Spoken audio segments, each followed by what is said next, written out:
Hallo, ek is Ronel Besuidenhout en dit is 'n groot voorreg om jou hier vanuit my klein skryfhoekie in Grootbrakrivier te kan groet.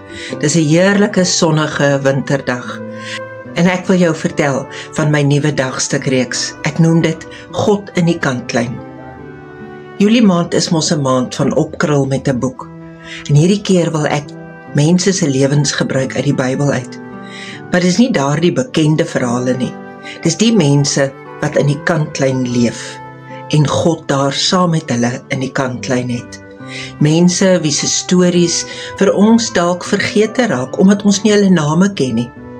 Mense wat dalk naamloos deur die Bybel gaan. Mense wat nie raak gesien word nie.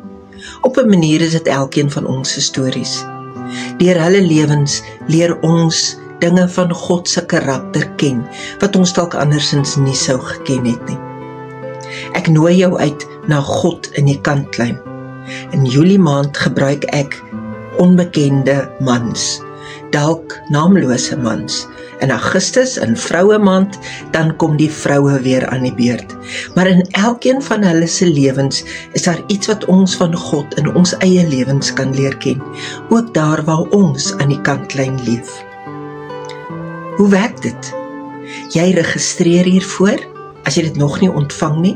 Dit is 'n gratis bediening, maar is volledig afhanklik van donasies.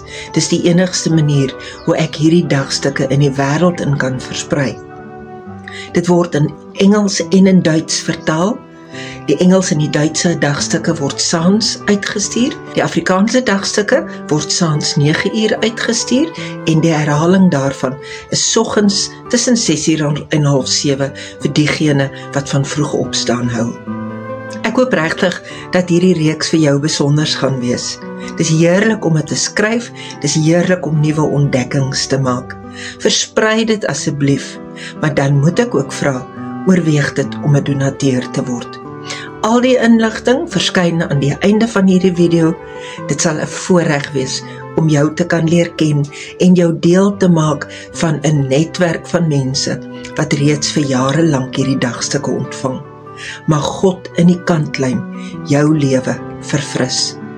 Groete.